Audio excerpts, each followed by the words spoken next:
Sa tête baissée et son regard confus indiquaient qu'elle n'était guère heureuse de le rencontrer. Mais maintenant, l'archiduc disait qu'ils auraient dû se rencontrer depuis longtemps. Dans la semi-obscurité des ombres, l'homme et la femme semblaient être un couple marié ordinaire, discutant calmement de problèmes urgents. Mais la réalité était différente. L'homme blond vêtu d'un gilet brodé d'argent, avec une broche luxueuse sur son foulard, incrustée d'un énorme rubis, était visiblement mécontent.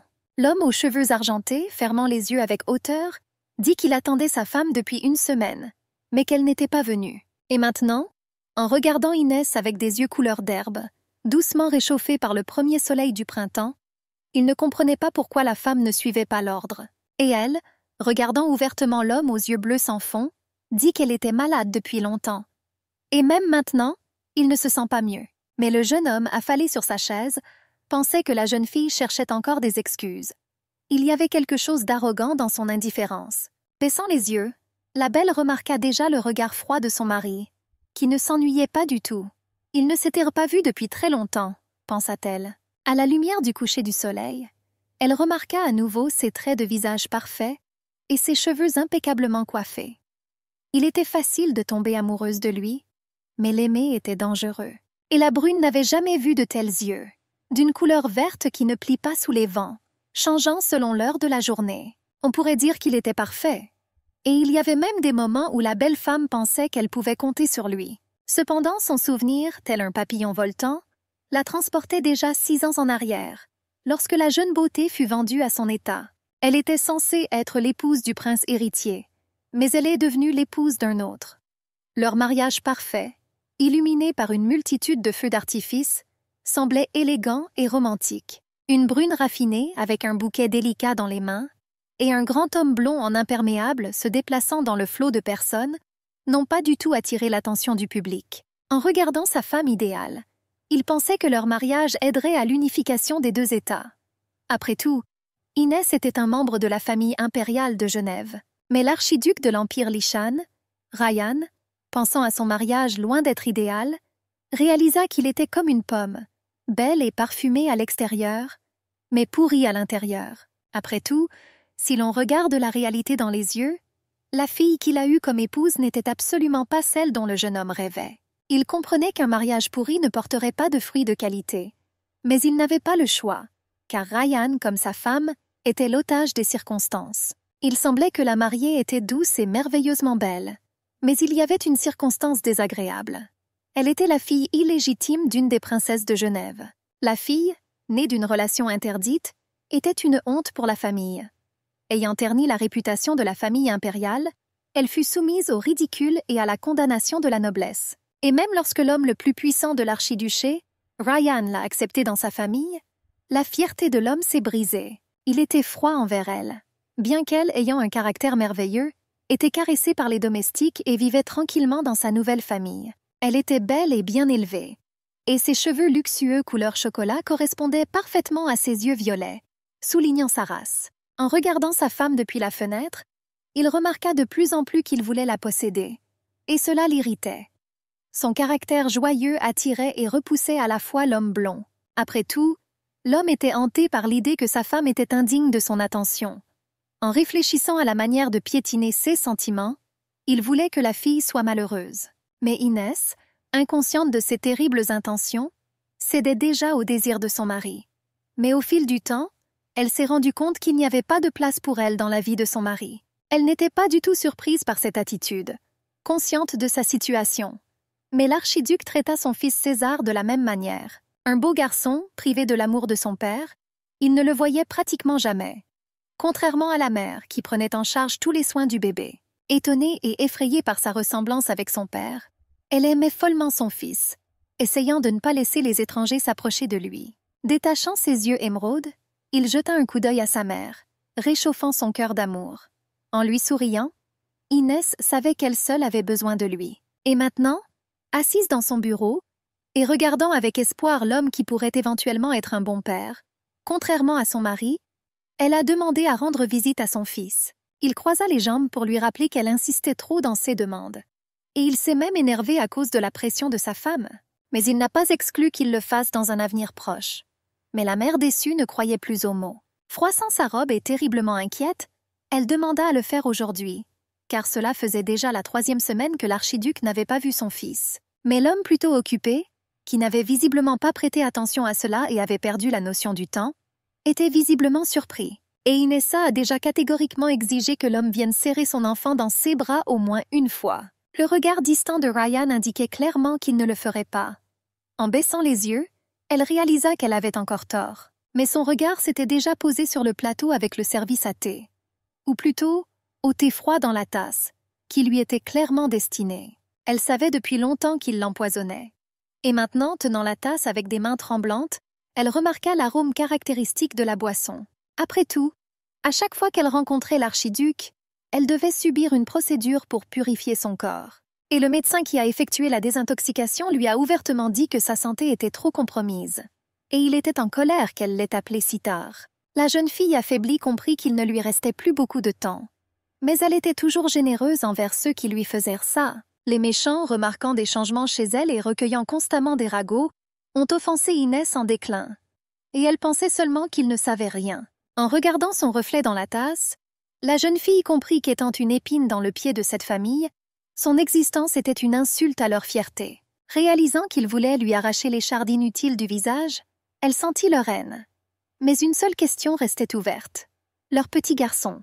Elle s'est donc empressée de demander de l'aide à son mari.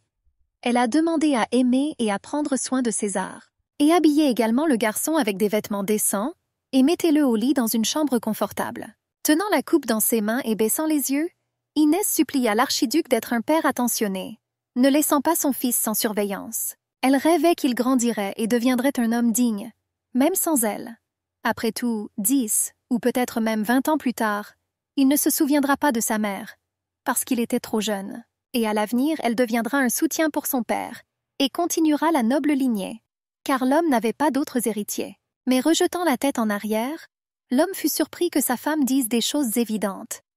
Après tout, il n'aurait pas pu faire autrement avec un descendant de la famille Héléno. Cependant, la jeune mère ne s'est pas calmée et a insisté d'elle-même. Après tout, il ne savait pas quel genre de regard les gens autour de lui lançaient. Mais l'archiduc était tout aussi sans cœur et égoïste que tout le monde. Une pomme pourrie, rien de moins. L'homme qui attendait que sa femme disparaisse. La femme agitée pouvait à peine reprendre son souffle. Voyant qu'elle était malade, il promit de faire ce que sa femme lui demandait. Et elle, avec difficulté à y croire, n'arrêtait pas de demander un fils. Après tout, c'était la seule façon pour Inès de quitter ce monde sereinement. Interrompant sa femme, il lui proposa de mettre fin à cette conversation inutile. Il voulait lui expliquer la raison pour laquelle il l'avait invitée ici, mais la fille l'interrompit à nouveau. Elle a insisté pour continuer la conversation sur son fils, car elle voyait qu'elle n'avait pas atteint les sentiments de son mari. Et maintenant, Inès essayait de trouver ses mots. Rassemblant le reste de ses forces et incapable de penser à quelque chose de mieux, elle dit déjà qu'elle le détestait. L'archiduc resta un instant abasourdi, pensant qu'il avait mal entendu. Mais elle a répété à nouveau les mots sur la haine. Elle a essayé d'expliquer pourquoi elle avait de tels sentiments pour son mari. Après tout, je me souvenais souvent du jour où j'avais vu un homme pour la première fois. Maintenant, la brune lui demandait pourquoi l'homme lui avait tendu la main, lui donnant de l'espoir lorsqu'elle était apparue pour la première fois au palais. Humiliée et écrasée, Inès regarda le beau blond et lui tendant la main se fondit dans ses yeux. Il était doux et a fait tomber amoureuse de lui une fille qui n'avait jamais éprouvé de sentiments profonds auparavant. Mais après un certain temps, debout sur le balcon, la brune a pensé que l'homme l'utilisait simplement. Il ne lui a même pas donné une chance de le quitter. Il la regarda comme si elle était une étrangère. Les sentiments qui ont éclaté autrefois sont passés depuis longtemps, et le vide qui les a remplacés s'est transformé en irritation. Incapable de contenir ses émotions, la fille se mit à pleurer. À travers un flot de larmes, elle a parlé de la façon dont elle se détestait encore plus d'être si stupide. Mais il ne semble pas avoir réagi du tout aux révélations de sa femme. Plus encore, il riait nerveusement. Sans regarder la jeune fille, l'archiduc se leva. Mais elle remarqua que le visage de son mari avait changé. Les paroles d'Inès semblaient l'avoir blessée. Et l'instant d'après, l'homme s'approchait déjà d'elle.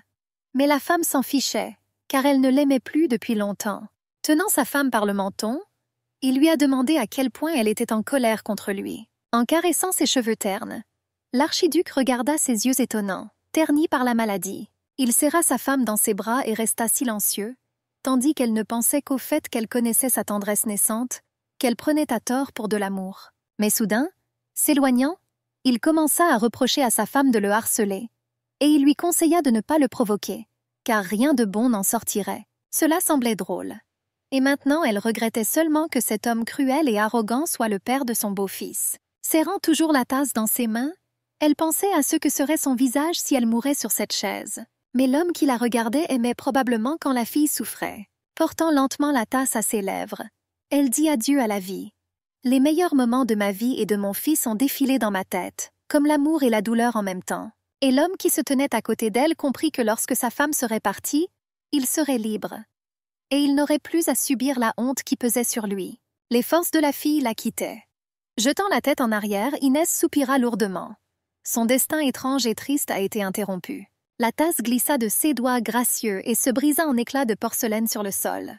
Le dernier souffle qui s'échappa des lèvres de la brune rompit tranquillement la connexion avec ce monde. Le filet de sang qui coulait lentement de la bouche ne laissait aucun espoir de vie. Son corps, tourmenté par le poison, céda, ne pouvant plus lutter. Le saignement qui s'était ouvert, coulant sur sa robe, privait Inès de tout espoir de salut. L'archiduc se figea de surprise. Et puis il a continué à l'appeler pendant un long moment, en la secouant par les épaules. Caressant les joues pâles de sa femme, il lui demanda de ne plus jamais le croiser, même dans l'au-delà. Criant de désespoir, de douleur et de faiblesse, il avait l'air brisé. Et c'était tout ce qu'Inès voyait dans cette réalité insaisissable. Et aussi ses yeux verts, si familiers et aimés, me rappelant mon fils. Et maintenant il tremblait. Et il y a 6 ans, l'entourage de l'empereur, outré par les exigences de la famille genevoise de faire d'un membre de sa famille l'épouse du prince héritier, se réunissait déjà pour une réunion. Et l'empereur lui-même, soutenant son visage avec sa main et regardant sa progéniture bien-aimée, ne comprenait pas comment ils avaient osé faire une telle proposition. Le comte, qui entra dans la conversation, insista pour que la tête de l'ambassadeur soit coupée et renvoyée d'où il venait. Après tout, il n'aurait pas dû tomber dans le piège de ces divers pièges. Cependant, Lord Arlan, s'adressant à l'orateur, lui a demandé de ne pas réagir de manière aussi émotionnelle. Mais le comte, sans reculer, considérait une telle proposition comme humiliante pour eux. La situation nécessitait une solution. Après tout, ce n'est qu'ensemble que nous pourrions accepter la demande absurde d'un État ennemi ou, après l'avoir rejetée, lui offrir une résistance. Mais il y avait une circonstance qui ne me permettait pas de refuser. Après tout, l'Empire Lishan, à la fin de la guerre de 7 ans, a perdu face au Saint-Empire de Genève. Et l'ennemi accepta la demande de l'empereur d'une trêve temporaire, mais à une condition. En retour, il trouva un moyen de mettre l'État vaincu à genoux en proposant d'arranger un mariage entre Inès et le prince héritier de Lishan. Mais l'un des conseillers s'est déjà empressé de préciser que la jeune fille, qui n'avait même pas de nom de famille, était la fille illégitime d'une des princesses de la famille impériale. Et l'empereur, réalisant qu'il ne pouvait plus sacrifier le trésor et les jeunes hommes de l'Empire, savait déjà qu'il devrait signer le traité. Le comte qui prit la parole doutait que tout se résolve aussi simplement. Il était presque certain que toutes les actions ennemies viseraient à capturer Likani. Couvrant ses yeux avec ses mains, l'empereur pensa au fait qu'il devrait sacrifier le bonheur de son fils bien-aimé. Réalisant que c'était cruel, il ne vit pas d'autre choix. Et maintenant, en regardant de l'autre côté de la table l'archiduc Héléno, son neveu, il comprit que ce n'était pas le sort qu'il avait souhaité pour son seul héritier. Et Ryan, qui s'était éloigné de la foule, réfléchissait. Il comprit qu'il subirait probablement le même sort que l'homme qui sauverait Lishani. Cependant, une décision devait être prise, et le prince héritier a déjà demandé à son frère ce qu'il pensait de cet événement. Le comte, qui s'était tourné vers lui et avait soutenu le prince héritier, demanda également à l'archiduc d'exprimer son avis. Mais le jeune homme, ouvrant la bouche à contre-cœur, n'était pas pressé de répondre. Les bras croisés sur sa poitrine, il ne semblait pas avoir du tout envie de parler du sujet. Mais l'instant d'après, il a quand même laissé entendre qu'il considérait cet événement comme une guerre froide à petite échelle. Et le roi, s'étant tourné vers son neveu, comprit déjà qu'il pouvait le proposer comme partenaire d'Inès. Après tout, il voulait un homme noble qui brille comme le soleil.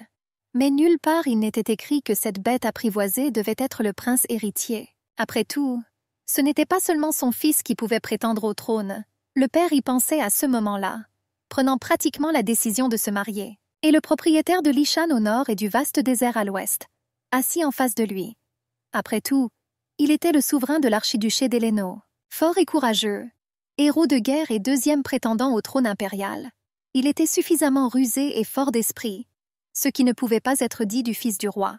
Et le fait que l'ennemi n'ait pas pu entrer dans la capitale était uniquement son mérite. L'empereur comprit que le moment viendrait bientôt où Héléno serait un adversaire plus menaçant que l'État de Genève. Et maintenant, le prince héritier, réalisant qu'il pourrait avoir l'occasion d'apprivoiser son frère, s'empressa de lui demander de conclure cette étrange alliance. Mais le blond lui-même voulait déjà le suggérer. Et maintenant il a dit qu'il était prêt à accepter un membre de la famille impériale de Genève comme épouse. Mais l'empereur doutait encore que Ryan s'en sorte et que la jeune fille le choisisse. Il savait qu'il devait y avoir quelqu'un qui avait attiré son attention sur l'archiduc. Mais cela n'était pas nécessaire et n'avait aucune importance, assura l'archiduc en regardant l'empereur surpris. Son esprit froid surprit à nouveau son oncle et son frère inquiets. Mais il voulait savoir de quelle manière il allait agir. Mais interrompant l'archiduc, le petit et gros homme assis à la table proposait déjà la meilleure des options, croyant qu'il n'y avait rien de compliqué à cela. Après tout, Ryan avait un manoir magnifique et confortable, un grand nombre de domestiques et une excellente nourriture. Et même une fille gâtée n'aimerait pas tout cela, a-t-il ajouté. Mais l'empereur, l'interrompant, s'empressa de dire qu'à Lishan il y avait la même chose, et que les biens matériels, très probablement, ne pouvaient pas devenir un critère de son choix. L'homme blond, observant la discussion, resta silencieux, mais son esprit travaillait sans arrêt. Chaque mot prononcé était analysé par son esprit. Tapotant nerveusement ses doigts sur la table, Ryan cherchait fébrilement l'argument parfait. Mais soudain, un sourire illumina le visage de l'archiduc. Levant les yeux vers les personnes présentes, il dit d'une voix confiante et calme qu'il avait un plan. Lorsqu'il exprimait sa pensée, il le faisait avec aisance, comme si tout était évident depuis le début. Et comme le gros homme l'avait déjà remarqué, il n'y avait vraiment rien de compliqué là-dedans. Il a décidé de dire à la fille qu'elle serait traitée comme un être humain. Sachant comment les enfants illégitimes étaient traités, il n'avait aucun doute sur le succès. Sachant que Ryan était fort en psychologie et en analyse, le prince héritier le regarda avec gratitude, ne cessant jamais d'être étonné par les capacités de son frère. Et lui, s'emballant et agitant les bras, parlait déjà de la raison pour laquelle ceux seraient bien mieux à Héléno qu'à Genève, et pas comme à Lishan. Un peu nerveusement, il prétendit qu'il allait convaincre la jeune fille de son amour et lui montrer qu'ici elle pouvait être regardée sans mépris. Alors elle l'a vraiment cru, termina l'archiduc, et ses yeux ayant brillé d'un feu vert s'éteignirent. C'était cruel, pensa le gros homme au gilet vert, même envers un invité d'un empire ennemi. Cependant, le comte, inquiet des circonstances de cet événement, a précisé que tout se passerait bien. Et bien que l'archiduché d'Héléno jouissait d'une certaine autorité, il y avait encore un incident survenu il y a 10 ans qui nous le rappelait. Et le souvenir ramène déjà Ryan au jour où ses parents sont morts. Après tout, en regardant son oncle avec une épée dans les mains, debout en face de leur corps, il ne comprenait pas tout. L'adolescent, les yeux grands ouverts et essayant de s'adresser à ses parents un par un, ne trouvait pas les mots. Mais réalisant qu'ils étaient morts, son regard se tourna vers son oncle. En regardant avec confusion celui qui deviendrait plus tard l'empereur, l'adolescent réalisa que c'était lui qui avait tué ses parents. La chemise tachée de sang effrayait Ryan, et le futur empereur, détournant le regard, avait peur de regarder dans les yeux de son neveu. Mais le soir, il réalisa que son oncle, qu'il suivait plus que son père, avait trahi sa famille. Et plus tard, il a accusé son neveu d'avoir assassiné ses parents. Mais maintenant, les yeux baissés, l'archiduc disait déjà qu'il ne mélangeait pas sentiments personnels et travail. Il croisa les bras devant lui et parla pensivement du fait qu'il n'allait rien faire qui puisse lui faire du mal. L'empereur joyeux était déjà pressé de demander à son neveu ce qu'il désirait comme récompense pour ses précieux services. Mais sans lever les yeux, Ryan dit qu'il acceptait de recevoir la plaine de Gelnoa, car la terre y était assez fertile, et le jeune homme le savait. La récompense apparemment généreuse était une juste compensation pour l'enfant illégitime d'un État hostile, a résumé l'oncle après y avoir réfléchi. Le traité avec l'État de Genève était signé, et l'empereur avait déjà confirmé sa signature de son sceau personnel. L'archiduc ferma les yeux et fut heureux que la réunion n'ait pas été trop longue, car il ne pouvait pas supporter les bavardages vides. L'empereur, regardant son neveu, insista pour qu'il change la décision de la jeune fille concernant son partenaire dès que possible. Et Ryan hocha simplement la tête en signe d'accord.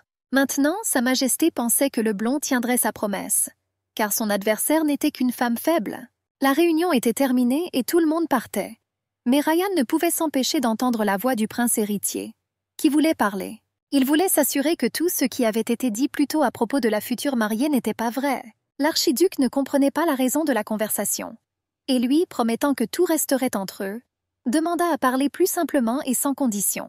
Mais comme il s'est avéré plus tard, il s'inquiétait du sort de la fille illégitime de Genève. Et les mots de Ryan sur la façon dont il l'aimerait ont également attiré mon attention. Quelle importance cela avait et pourquoi c'était important pour Richard? Le blond ne le comprenait pas. Ayant fait un pas vers son frère, il dit déjà qu'il avait fait ce que l'empereur voulait. Il espérait que tout le monde était satisfait et que le problème était résolu. Après tout, il a vu que le prince héritier n'était pas enclin à accepter la jeune fille comme épouse. Se penchant légèrement en avant, l'héritier du trône sentit que son frère était malhonnête, mais il avait peur de demander des détails. Il connaissait Ryan et, franchement, il avait peur de lui. Après tout, il y avait une dureté et une froideur dans son caractère, derrière lesquelles se cachait quelque chose de dangereux. C'est peut-être pour cela qu'il ne leur était pas si difficile de deviner les intentions sincères de l'autre. Et maintenant, en regardant l'archiduc, le frère était en colère, serrant les poings, parce qu'il savait avec certitude qu'il ne traiterait pas un enfant illégitime comme un être humain. De plus, se dit Richard, il était tout à fait clair que le destin de la jeune fille était prédéterminé. Mais le prince héritier n'a fait que répéter ce qu'il avait dit lors de la réunion. Il voulait que l'enfant illégitime soit traité au moins humainement. Il essayait toujours de contacter son frère, mais il était apparemment complètement indifférent au sort d'une femme d'un État ennemi. Cependant, Richard n'a pas abandonné. Accusant Ryan de tromperie, il essaya de faire parler l'archiduc, mais le blond le repoussa. Son frère pensait-il vraiment que Ryan l'emmènerait dans le donjon du palais impérial et la forcerait à l'aimer? C'était drôle. Le chef militaire rusé a compris que cet objectif pouvait être atteint différemment. Une blonde fera tomber une fille amoureuse et lui fera croire que c'est son propre choix. Au son de sa cape, il expliqua que cela suffirait à la fille illégitime, si elle ne revendique pas le rôle d'ex-duchesse. Mais le prince héritier n'était pas satisfait de ces explications. Il rappela à la blonde qu'il l'avait déjà rencontrée il y a de nombreuses années à Généo. C'était étrange que son frère ait oublié cela, se demanda Richard. Après tout, ils ont participé à un bal masqué dans la forteresse impériale, se souvient-il. L'homme se retourna et réfléchit.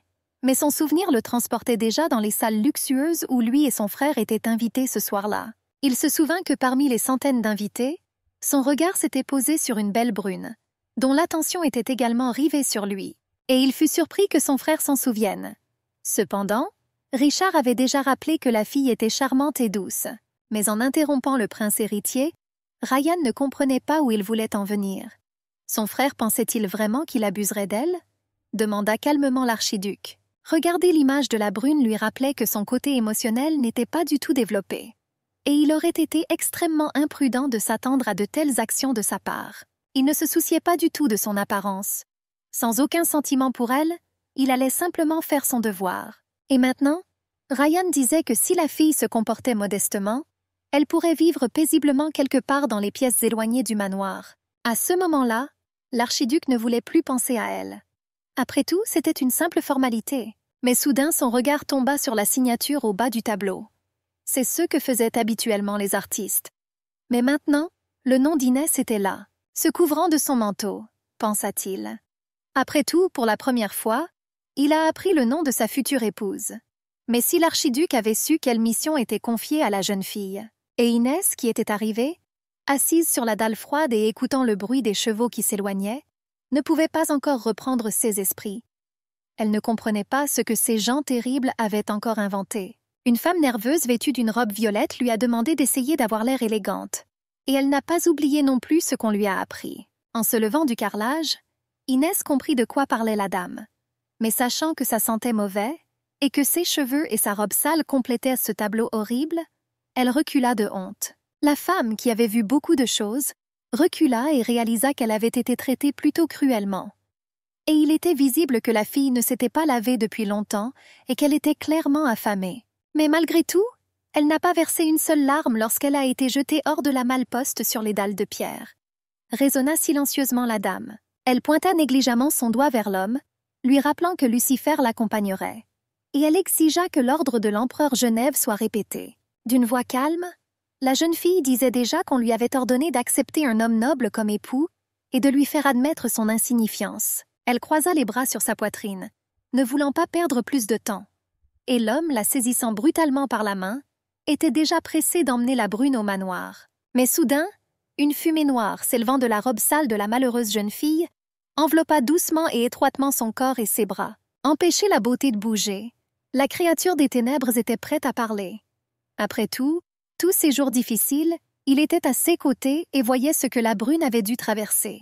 Assis sur son corps fragile, il demandait déjà à la fille si elle allait bien. Mais Inès répondit avec gratitude. Les choses avaient été pires. Il était tellement en colère qu'il voulait tuer tout le monde, car il ressentait à quel point la belle fille souffrait. La belle fatiguée baissa la tête et demanda de ne pas faire cela, car elle-même pourrait se blesser. Elle le connaissait depuis longtemps. Après tout, en essayant de protéger Inès, il lui a aspiré le reste de ses forces, considérant la fille comme une donneuse. Suivant Lucifer, la brune ne savait pas ce qui l'attendait, mais était heureuse d'être arrivée à Lishani. Après tout, il semblait à la fille que la route ne finirait jamais. Elle a demandé à Kian, son fidèle ami, de se cacher, car quelqu'un pourrait soupçonner son existence et alors elle serait déclarée sorcière. Touchant le cœur de la belle, il s'évapora et la jeune fille, fermant les yeux, soupira de soulagement. Se déplaçant assez rapidement et regardant autour d'elle, la brune fut émerveillée par le luxe du palais impérial. Le luxueux manoir autour en terre cuite étonne par sa beauté et sa grandeur. Après tout, c'était beaucoup plus élégant et atmosphérique que le palais de Genève. Cela lui coupa le souffle, car à certains endroits du palais Lishan, on pouvait ressentir la grandeur d'une histoire millénaire qui ne pouvait être sous-estimée. Mais alors qu'elle parcourait les couloirs du château, Inès était sûre qu'elle ne pourrait visiter que deux endroits, la prison ou la salle la plus grande et la plus rayonnante du palais. Et les mots obsessionnels s'écoulant des murs de Genève frappaient déjà à ses oreilles. Et même après les avoir fermés, elle entendit des ordres monstrueux. Après tout, Inès a dû tout faire pour que la famille impériale Lishan devienne pourrie jusqu'à la moelle, et aussi donner naissance à un enfant pour les détruire. Convaincu que tous les hommes sont pareils et que personne ne peut résister à une femme persévérante et compétente, il ne recule devant rien. Ne voulant pas s'engager dans des choses aussi vulgaires, son côté féminin s'est mis en grève. Après tout, séduire un homme et donner naissance à un enfant non désiré qui détruirait tout un empire semblait dégoûtant. Maintenant, des pensées d'évasion lui venaient à l'esprit. Elle pourrait y parvenir en empruntant le pouvoir de Kian. Mais elle ne comprenait pas quoi faire ensuite. Plus elle avançait, plus de pensées lui traversèrent l'esprit. Elle voulait juste vivre, malgré les circonstances difficiles. Mais le chevalier qui s'était approché saisissait déjà brutalement la jeune fille par le menton. En regardant dans les yeux de la brune, il lui causa de la douleur. Mais Inès, fermant les yeux, endura. La traiter de sale et de méchante a mis le chevalier en colère. Après tout, il pensait qu'elle avait été envoyée sous cette forme exprès. Mais une voix calme conseillait déjà à l'homme de surveiller ses paroles. Après avoir lâché la jeune fille, il entendit déjà Lucifer déclarer que la brune s'élèverait à la place la plus noble de cet empire. Et la créature des ténèbres, se dépêchant d'aider sa favorite, grimpait déjà sur sa robe. Mais maintenant, elle ne pouvait pas le laisser apparaître. Mais avant qu'Inès puisse prononcer un mot, une main inconnue toucha doucement et tendrement son coude. L'homme qui apparut derrière elle, la serrant légèrement dans ses bras et la pressant contre lui avait déjà promis de l'emmener plus loin. Elle s'est retournée et a vu Ryan. En regardant la fille aux yeux émeraudes, il la regarda tendrement. En regardant le jeune homme, Inès se souvint soudain qu'elle l'avait déjà vu dans sa courte vie. Ses cheveux couleur acier attirèrent l'attention. Et le look élégant, avec une broche luxueuse sur l'écharpe, soulignait l'élégance. Portant sa main à sa poitrine, le chevalier se précipita pour saluer sa majesté, ne s'attendant pas à ce qu'il vienne si vite. En entendant l'adresse à la personne qui s'approchait, Inès y réfléchit. Après tout, elle comprenait qu'une seule personne à Lishan s'appelait ainsi. Elle n'avait jamais vu son visage, mais elle rêvait de le faire au moins une fois.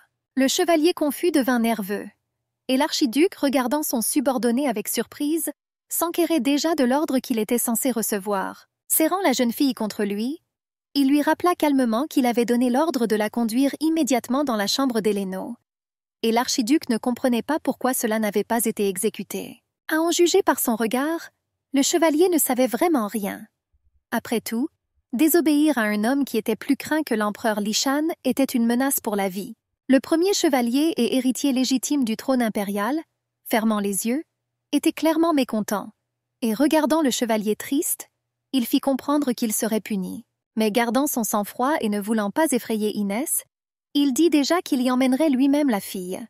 Connaissant le caractère de l'archiduc, il s'écartait déjà. En regardant attentivement Ryan, Inès l'entendit doucement, mais avec un accent particulier, demander au chevalier de répéter l'ordre. Elle frissonna comme si l'héritier s'était adressé à elle.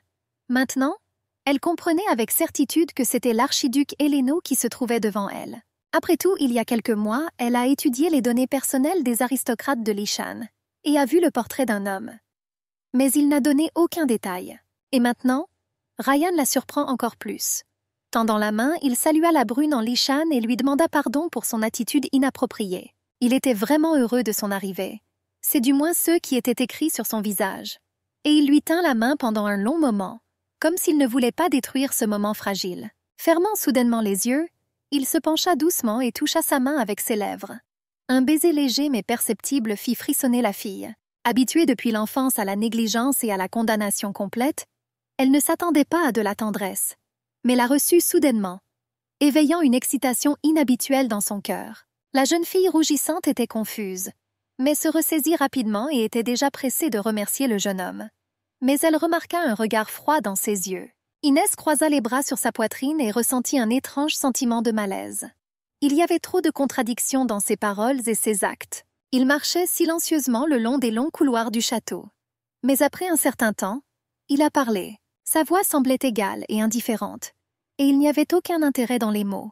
Cependant, l'archiduc a entendu dire que la route vers Lishani était assez difficile pour elle. Elle était modeste, mais son apparence disait tout.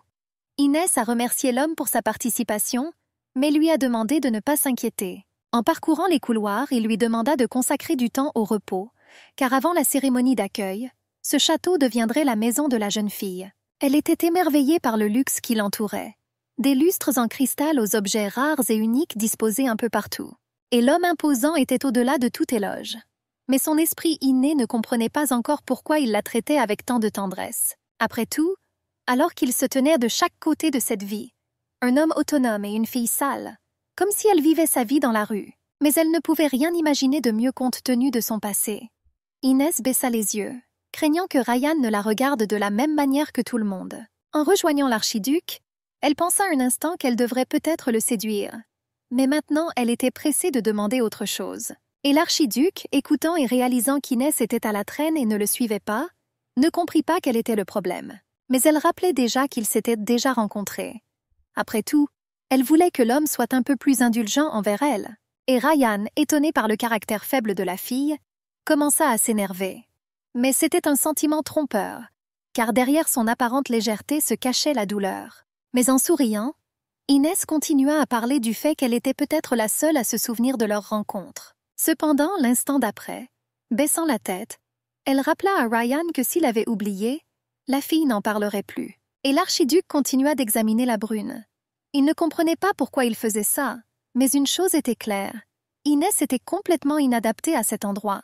Ses épaules pincées et sa robe sale étaient désagréables pour l'homme, tout comme ses cheveux lâches de couleur chocolat noir, sans aucun signe évident de coupe de cheveux. Il n'y avait rien en elle qui puisse susciter l'admiration, pensa l'archiduc en plissant les yeux. Les yeux de l'esthète étaient bouleversés en voyant un spectacle aussi triste, et les serviteurs, comme le vent, répandèrent des informations sur la femme laide qui était arrivée au manoir. Après tout, il n'avait jamais rien vu de tel auparavant.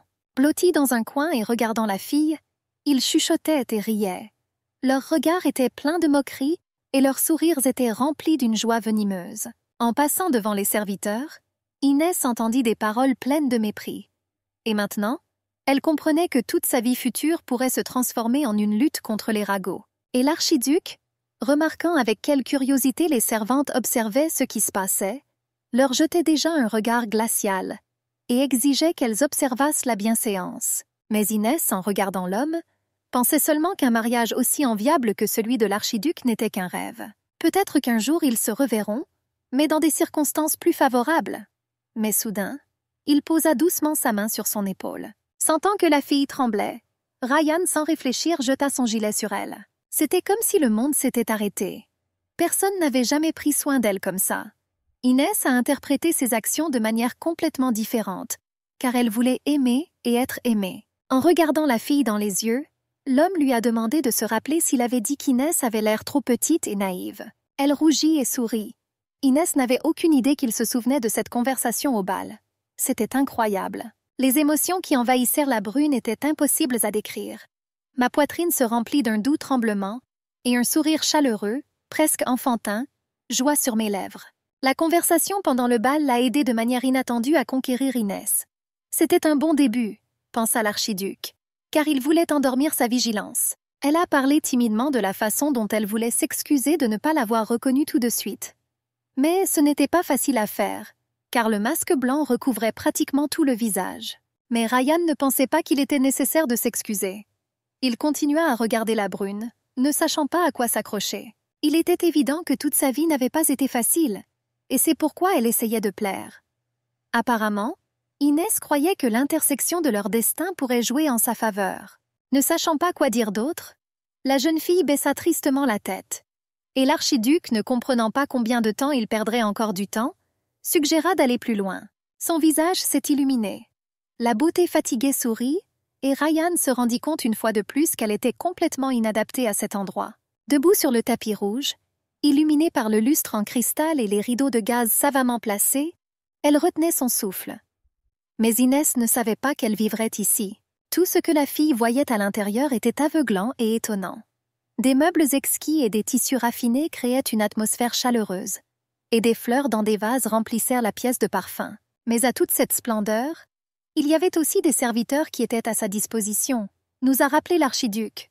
De plus, il pourrait être fouetté s'il faisait quelque chose de mal. En regardant l'homme, elle voyait déjà comment son discours avait changé. Après tout, il a encore parlé fermement et de manière trop formelle. Et maintenant, ça lui faisait peur. Inès soupira lourdement, car la distance qui semblait s'être raccourcie entre eux augmenta soudainement à nouveau. Debout, entourée des serviteurs déjà arrivés, elle l'entendit clairement leur donner des ordres. Et son homme lui a demandé de prendre immédiatement un bain et de bien manger. Ne comprenant pas vraiment ce qui se passait, Inès se demandait déjà si elle allait vraiment vivre ici. À quoi l'archiduc répondit simplement qu'il en avait déjà parlé. Mais apparemment, la brune était tellement inquiète qu'elle l'a complètement ratée. Et maintenant, elle avait peur que l'archiduc la considère comme stupide et inattentive. En regardant autour d'elle, elle ne savait pas quoi penser. Mais son cerveau refusait de croire à un tel conte de fées. Une chambre luxueuse, une nouvelle vie, des domestiques, Inès ne pouvait même pas rêver d'une telle chose. Mais se souvenant soudain de ces paroles selon lesquelles elle était capable de battre les serviteurs, la jeune fille frissonna.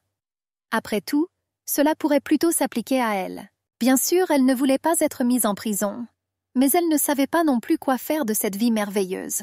Mais soudain, portant la main à sa bouche et regardant l'archiduc avec des yeux effrayés, elle disait déjà que cet endroit était trop magnifique pour elle. Et sans réfléchir à deux fois, elle a demandé qu'on lui donne une chambre plus modeste et plus petite. Mais Ryan n'avait aucune intention de changer d'avis. L'archiduc prétendait que cet endroit était parfait pour elle. Cependant, un homme aux cheveux courts entrant dans la pièce a déclaré que les Hélénos ne traitaient pas les invités différemment. En entrant dans la pièce, Lucifer remarqua que c'était un endroit digne de la future épouse du prince héritier. Et il remercia l'archiduc pour son hospitalité. Il y avait une question silencieuse dans les yeux de Ryan. Mais ne voulant pas encore tout comprendre, il s'empressa de quitter la pièce. Après avoir souhaité une agréable soirée à Inès, il espérait encore qu'une fois rangée, elle ne sentirait au moins pas mauvais. Il s'est retourné et a quitté la pièce. Mais soudain, un contact inattendu sur sa main envoya une décharge électrique à travers son corps. L'archiduc s'arrêta brusquement. Il n'avait pas encore vu son visage, mais la tension émanant de la fille était presque tangible. L'homme se retourna et la regarda, essayant de comprendre ce qui l'inquiétait tant. Elle tremblait, et même si c'était à peine perceptible, Ryan pouvait le voir. Mais l'instant d'après, Inès fut prise de panique. Il semblait qu'elle devenait folle, car elle n'avait pas le droit de se comporter de manière aussi insolente avec l'archiduc. Mais c'était encore plus terrible de rester avec Lucifer. La seule pensée de cela paralysait la brune d'horreur et de désespoir. Mais l'instant d'après, pressant ses mains sur sa poitrine, Inès s'excusait déjà, espérant toujours que l'archiduc resterait un peu plus longtemps. Cela ne faisait pas du tout partie de ses plans. La fausse salutation avait déjà duré trop longtemps. L'homme pensa donc que cela suffirait pour aujourd'hui. Soudain, Lucifer remarqua que Lishan semblait être avare avec l'argent du palais impérial. Après tout, le compagnon d'Inessa n'a remarqué aucune pierre précieuse ni tuile. Cette provocation changea instantanément l'humeur de l'archiduc, attirant son regard vers Lucifer. Et lui, provoquant Ryan et gardant un sourire effronté, testait la patience de son interlocuteur, profitant de chaque instant de ce silence tendu. Mais bientôt le blond parla. Le regard perçant de Ryan indiquait clairement que la ligne avait déjà été franchie et qu'il était en difficulté. Sans réfléchir, le blond demanda dans quelle chambre l'homme séjournait. Mais la réponse surprit l'archiduc. Après tout, en répondant qu'il était le garde du corps d'Inès, il allait rester à côté de la fille. Mais l'archiduc comprit soudain que c'était ceux qui effrayaient la brune. Mais maintenant, Ryan avait le contrôle. Et une menace cachée transparaissait dans chacun de ses regards. La question d'un éventuel espionnage de Lucifer dans le palais restait en suspens. En fermant la porte de la chambre d'Inès, l'archiduc laissait entendre qu'ils avaient besoin de parler. Il plissa les yeux et dit qu'il doutait d'être un garde du corps. Et il s'empressa d'avertir que si l'homme osait jeter quelque chose, la mort l'attendait. Et Lucifer pensait maintenant que si Inès gâchait l'affaire, il avait l'intention de la tuer immédiatement. C'est pourquoi la fille, sachant cela, tremblait autant. Et tandis qu'elle était observée, il vit qu'elle choisirait très probablement l'archiduc. Mais maintenant, inquiet, il dit à Ryan qu'il était arrivé en tant que membre de la délégation et qu'il était donc le visage de l'Empire de Genève. Mais l'archiduc s'énervait déjà. Cependant, Lucifer ne savait pas alors qu'en disant à l'archiduc quoi faire, il pourrait perdre la vie. Il a donc continué à parler sans cesse de la façon dont l'archiduc avait attaqué la mauvaise personne, signant ainsi son propre arrêt de mort. Après tout, Ryan était surnommé le démon de l'Ouest, et des légendes ont été racontées sur sa cruauté et sa ruse. Mais ce qu'il avait maintenant conçu était impossible à réaliser. Brandissant son épée incrustée de joyaux, Ryan ne se souciait pas de la raison pour laquelle il était venu de Genève. Mais maintenant, Lucifer perturbait ses plans, et l'instant d'après, il frappa le garde du corps dans le dos d'un coup sec avec la poignée de l'arme. L'homme s'est effondré sur le carrelage et a perdu connaissance. Et Ryan a demandé à retirer son corps, en l'enfermant dans l'une des pièces. Il s'est retourné et est parti. Il pense qu'il a besoin de Lucifer vivant, au moins jusqu'à ce qu'Inès choisisse un mari pour elle-même. Et la belle fille, je me sens heureuse, vit dans une chambre inconnue avec une servante depuis plusieurs jours. Et elle aimait vraiment la vie tranquille. Les jours passèrent si vite qu'elle en perdit le compte. Reposée et incroyablement plus jolie, elle semblait avoir complètement oublié pourquoi elle était venue ici. Le sentiment de sécurité ne quittait pas Inès. Après avoir échappé à l'enfer, elle a profité de la vie, car personne ne la regardait avec dédain. Elle était magnifiquement habillée et dès que la brune se retourna, un sourire poli s'épanouit sur le visage de la servante. Ses luxueux cheveux couleur corbeau scintillaient au soleil, jouant avec de doux reflets. Et les mains expertes de la servante ont habilement créé des coiffures exquises à partir d'eux. Les décorations soigneusement sélectionnées, qui ont été soigneusement apportées dans la pièce, ont étonné par leur beauté et leur sophistication. Et en passant devant le miroir, Inès s'arrêtait souvent et était émerveillée par son reflet. Après tout, devant elle se tenait non pas la femme laide qu'elle avait l'habitude de voir. Les cheveux soigneusement tressés étaient élégamment balayés sur le côté.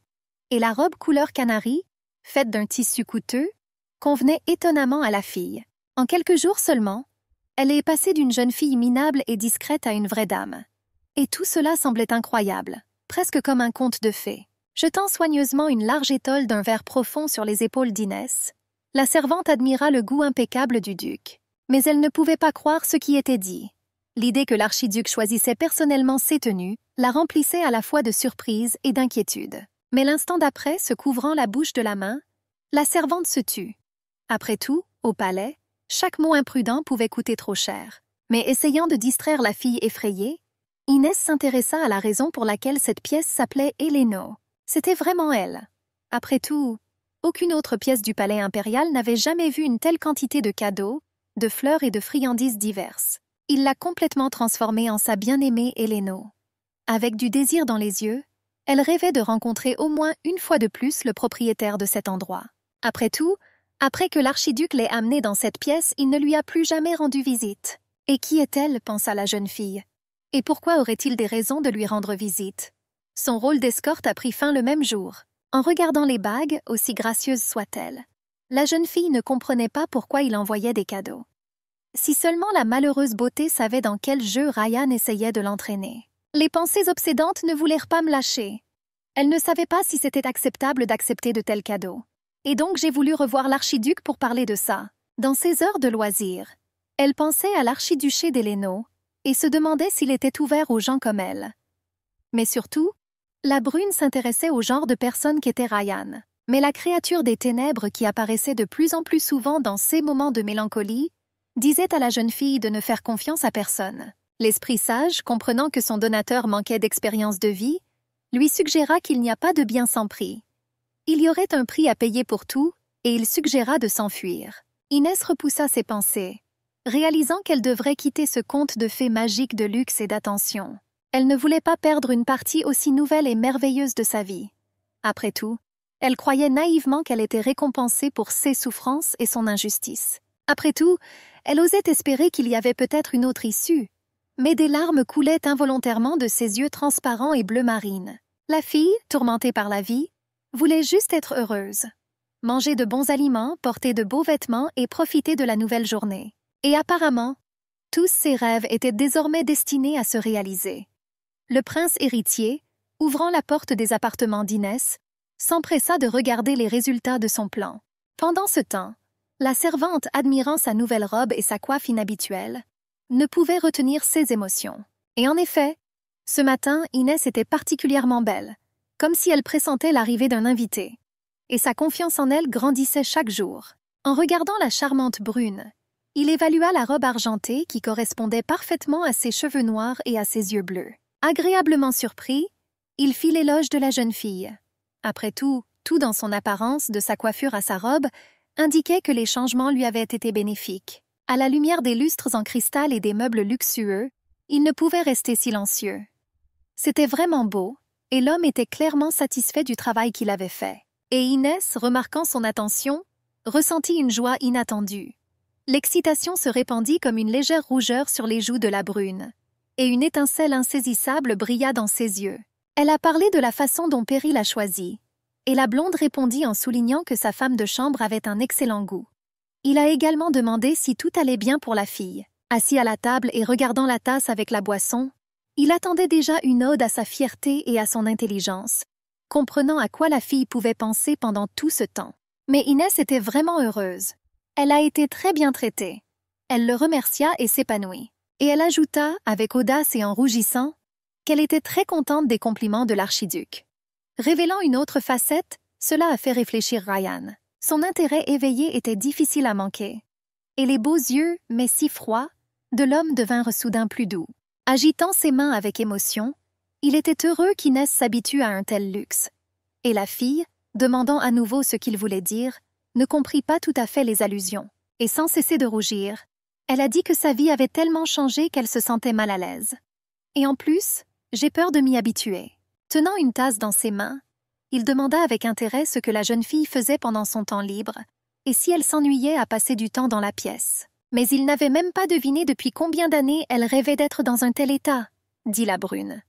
Et maintenant, Inès ne savait plus quoi faire pour sauver tout ça. Fermant les yeux, le blond sourit sournoisement. C'était ce qu'il voulait entendre. Ce geste exprimait la confiance d'un prédateur, satisfait de sa proie. Son expression n'a pratiquement pas changé. Cependant, Inès sentit son cœur battre plus vite, comme si elle anticipait quelque chose d'irréversible. Naïve et vulnérable, elle succombait déjà imperceptiblement à ses charmes, s'approchant rapidement du piège qui lui avait été tendu avec tant de subtilité. Mais soudain, sa voix, douce et presque gentille, interrompit les pensées de la jeune fille. Après tout, il avait un cadeau que l'homme lui avait apporté. Inès se figea. Elle croisa les mains sur sa robe et ne savait pas comment réagir.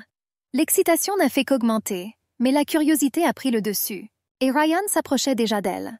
Marchant avec assurance mais sans hâte, il conservait comme toujours sa retenue immuable. S'approchant, il la prit doucement par les épaules, lui demandant de ne pas s'inquiéter et de ne pas se retourner, comme s'il pouvait sentir sa curiosité intérieure, féminine. Il regarda leur reflet commun dans le miroir et, à sa grande surprise, remarqua qu'il aimait désormais ce qu'il voyait. Et l'instant d'après, un collier exquis de perles éparpillées avec un pendentif en émeraude massif ornait déjà le cou fin de la jeune fille.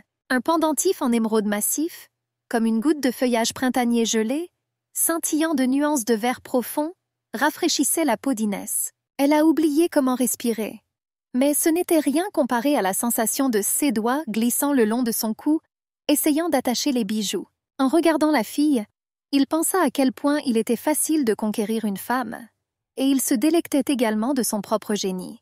Et maintenant, un collier digne d'une reine ornait les clavicules gracieuses de la jeune fille illégitime. Rougissant et pâlissant, Inès avait du mal à contrôler ses émotions. Mon cœur était déchiré entre la confusion, la joie et la peur. Tout en séduisant la fille et en avançant vers son objectif, il murmura presque qu'il aimait de plus en plus Inès. Ses mains touchèrent à nouveau le cou de la brune. Il comprit que dans peu de temps, la fille finirait par tomber amoureuse de lui.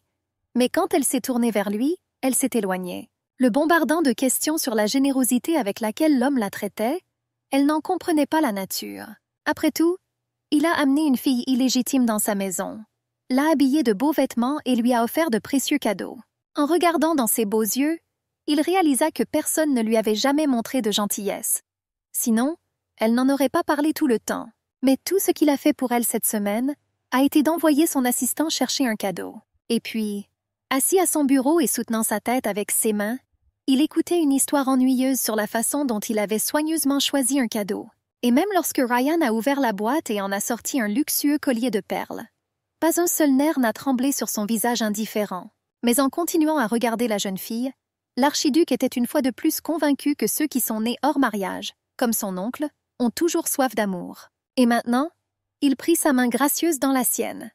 Les impulsions qui émanaient d'Inès furent transmises à l'homme. Se penchant vers son visage, il pensa qu'il n'avait rien à faire du tout, car la proie elle-même se précipitait vers lui.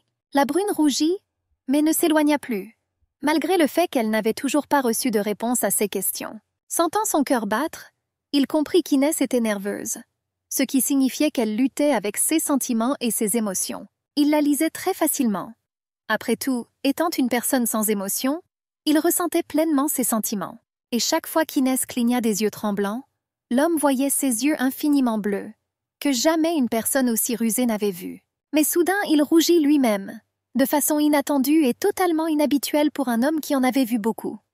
Son regard sincère faisait fondre la glace et faisait ressortir la tendresse. Voulant embrasser ses belles lèvres, il voulait voir comment l'expression de la belle changeait. Il semblait que Ryan n'avait pas d'égal dans l'art de la séduction. Il voulait également comprendre à quoi ressemblerait sa voix après un long et passionné baiser d'un homme. En reculant un peu, il lui demanda calmement de répéter la question. Comme s'il ne l'avait pas entendue la première fois, Inès parla à nouveau, essayant de rester formelle dans son discours, mais se figea soudainement. Quelque chose dans son regard fit s'arrêter la fille. Profitant de l'instant, il s'approchait déjà de son visage. Un léger baiser brûla les lèvres. Ma respiration était saccadée et mon cœur battait à tout rompre dans ma poitrine. L'embrassant lentement et avec une tendresse langoureuse, il ne pouvait s'arracher aux lèvres d'Inès. Asseuse main, caressant soigneusement son dos et lui serrant la taille, lui faisait tout oublier. Mais la jeune fille ne pouvait pas comprendre ce qui lui arrivait, car elle éprouvait de telles sensations pour la première fois. Et la brune aimait la chaleur qui se répandait dans son corps. Bien sûr, elle pensait que c'était une intrusion dans son monde, mais cela ne la dérangeait pas du tout. Lorsque leurs lèvres se séparèrent enfin, elle prit une profonde inspiration, comme si elle réalisait à ce moment-là qu'elle l'avait retenu tout ce temps. Ils ne savaient pas quoi se dire. L'embarras qui les saisit tous les deux les força à détourner le regard. Mais la fille ne comprenait pas pourquoi il l'embrassait si soudainement. On lui a expliqué comment se comporter dans de tels cas, mais Inès pensait qu'elle ne voulait pas lui en parler. Elle a juste rougi sans dire un mot. Mais une question étrange ne la rassurait pas. Elle se demandait si tous les aristocrates de Lishan étaient comme l'archiduc. Après tout, Inès avait peur que le prince héritier soit complètement différent. Et j'espérais que les frères avaient des traits de caractère communs. Mais maintenant, elle s'inquiétait du fait que sans avoir rencontré le prince héritier, elle embrassait déjà un autre homme. Après tout, en regardant son portrait à Genève, elle se souvint que l'homme qui y était représenté lui avait fait une impression agréable. Et maintenant, la fille demandait à Ryan quand elle pourrait rencontrer son frère. Ne s'attendant pas à une telle question après un baiser fougueux, la blonde y réfléchit, les mains derrière le dos et le corps légèrement penchés en avant. Il indiqua qu'Inès l'avait dépassé. Surpris que la jeune fille soit toujours intéressée par le prince héritier, il lui suggéra de faire une promenade dans le jardin le lendemain. Après tout, il est fort possible que la brune puisse le rencontrer. Se souvenant des tours pointues du palais, décorées de tuiles rouges, elle rêvait déjà d'une promenade. Et l'archiduc s'empressa de revenir à un ton poli. Et maintenant, l'homme élégant, et en même temps si froid, regardait à nouveau la jeune fille, et elle ne savait pas quoi faire de ses mains. Son calme l'étonna. Elle baissa les yeux et se sentit bouleversée, car elle était en partie jalouse de Ryan. Après tout, quoi qu'il fasse, il n'avait jamais l'air étrange. Elle avait depuis longtemps remarqué comment son intuition s'activait dans des situations non standards. Et maintenant, elle disait à la fille de ne pas se tromper. La belle souriante remercia l'archiduc de lui avoir parlé de cela. Après tout, elle s'est rendue compte que le temps passait et qu'elle n'avait encore rien fait pour exécuter la commande. Et lui, baissant les yeux, dit qu'il espérait que tout s'arrangerait pour Inès. L'homme fut surpris par le cynisme du simplet. Après tout, Ryan pensait que la fille se moquait de lui quand, après le baiser, elle a immédiatement commencé à s'intéresser à son frère. Fermant les yeux et tenant son menton, il crut qu'il avait fait une erreur. S'oubliant impardonnablement, il se sentait comme un idiot. Mais ses sentiments n'avaient plus d'importance maintenant. Et si Inès devait à nouveau faire face à des traitements durs, pensait Ryan, elle viendrait immédiatement vers lui en larmes. Au moment de lui dire au revoir, il a demandé à la jeune fille de lui dire comment se déroulerait la rencontre avec son frère. Après tout, j'avais déjà tout pensé dans les moindres détails. Cependant, baissant les yeux, l'homme sans âme ne rêvait que de voir des larmes sur le beau visage de la brune. Et le lendemain, Inès, suivant les instructions de sa femme de chambre attentionnée, quittait déjà prudemment la pièce en regardant autour d'elle. Mais maintenant, elle était pressée de voir enfin l'homme destiné à être son mari. Sa robe jaune s'harmonisait parfaitement avec le riche feuillage vert. Les badauds qui entourèrent la brune, observant de côté, reconnurent en elle la femme qui venait d'être traduite en justice. Mais Inès s'en fichait complètement. Après tout, ils étaient aussi simples que la robe qu'elle portait à son arrivée au palais. Profitant de l'air frais et du chant des oiseaux, elle s'enfonça de plus en plus dans le parc.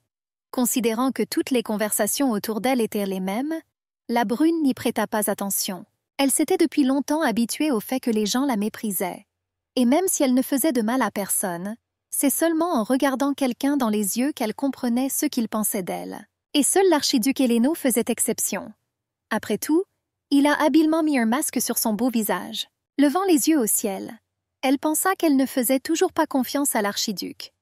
Cependant, il fallait remarquer que lorsqu'il apparaissait, le cœur de la jeune fille battait plus vite. Tenant sa jupe, elle ne pouvait s'empêcher de se demander pourquoi l'archiduc essayait de se rapprocher d'elle. Mais ne trouvant pas de réponse à sa question, elle décide de simplement profiter de la beauté de la nature en attendant de rencontrer le prince héritier. En regardant le palais derrière les arbres, Inès se surprit à penser qu'elle n'était pas du tout habituée à cet endroit majestueux. Et elle se réjouit tranquillement de cette découverte. Mais soudain, ses yeux s'assombrirent.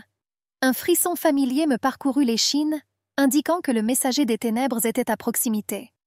La brune ferma les yeux et devint bouleversée. Enveloppant son corps fragile, il était déjà pressé de dire à sa donneuse que si elle prévoyait vraiment de s'échapper, alors le moment était venu. Elle le supplia de ne pas être si persistant.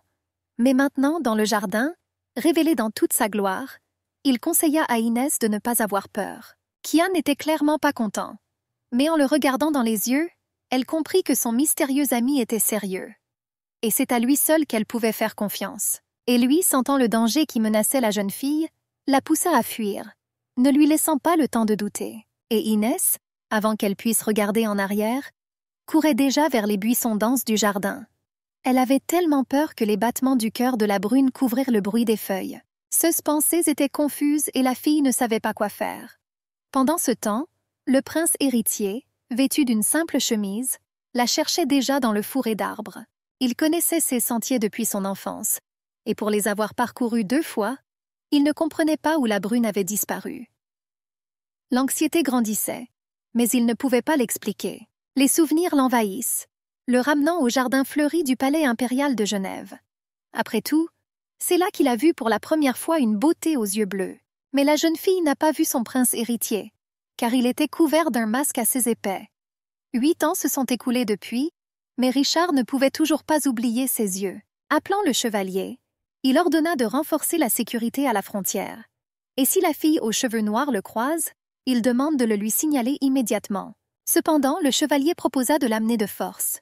Mais serrant les poings, Richard ne voulait pas agir de la même manière que son frère sans cœur. En regardant le ciel, il rêvait qu'Inès traverserait la frontière indemne. Il comprenait qu'il agissait de manière inappropriée pour un prince héritier, mais il ne pouvait pas faire autrement. Et la nouvelle de l'évasion d'Inès surprit l'archiduc dans son bureau. Il se figea sur place, surpris. Cette situation n'était pas du tout dans ses plans. Après tout, considérant la brune faible et naïve, il ne s'attendait pas à de telles actions de sa part. Mais il ne savait rien de Caïn. Et la servante effrayée, suivant le chevalier, cherchant les mots, rapportait déjà à l'archiduc que la jeune fille n'était pas revenue. Ayant peur de lever la tête, elle marmonna ce que Ryan savait sans elle. Afin de ne pas effrayer Pi, mais de se débarrasser d'elle, il a demandé à y retourner et à vérifier. En regardant formellement les documents, il pensait qu'Inès n'avait nulle part où aller. Et à en juger par son impuissance, elle s'est tout simplement perdue dans le jardin. Mais la servante leva la tête et sanglota, disant qu'avec les chevaliers de la cour, ils avaient fouillé la maison et le jardin. « Mais même après plusieurs heures, ils n'ont pas pu retrouver la brune », dit Perry, toujours inquiète. « Eh bien ?» Soudain, s'arrachant au document, il regarda la fille. Une sueur froide lui coulait dans le dos. Le papier froissé faisait un bruit triste. L'homme se leva de table, regarda Perry d'un air menaçant et demandait déjà comment Inès avait pu se perdre. Et la jeune fille, se jetant sur le dos et sentant le sol, avait peur de lever la tête, réalisant qu'on pouvait tout attendre de l'archiduc. Ouvrant les yeux une minute, elle pensa que la brune ne connaissait pas du tout Lishan, et où elle allait rester un mystère. Cependant, l'archiduc, sachant que le palais impérial était bien gardé, comprit qu'Inès ne pouvait pas passer les portes principales sans se faire remarquer. Mais ces mots ne quittaient pas la tête de l'homme. Quand elle le remerciait pour les beaux cadeaux et les bijoux, elle ne comprenait pas pourquoi il était gentil avec elle. Le ressentiment, comme un crapaud, se cachait dans l'âme de Ryan et ne lui donnait pas la paix. L'homme ne comprenait pas ce qu'il avait fait de mal et comment il avait fait une erreur, passant rapidement devant les domestiques encore allongés sur le sol. Comme s'ils n'existaient pas, l'archiduc quitta le bureau. Cependant, sous le couvert de la nuit, il retourna dans la pièce où Inès avait vécu auparavant. Debout sur le tapis rouge, il regarda autour de lui, mais il y avait du désir dans ses yeux.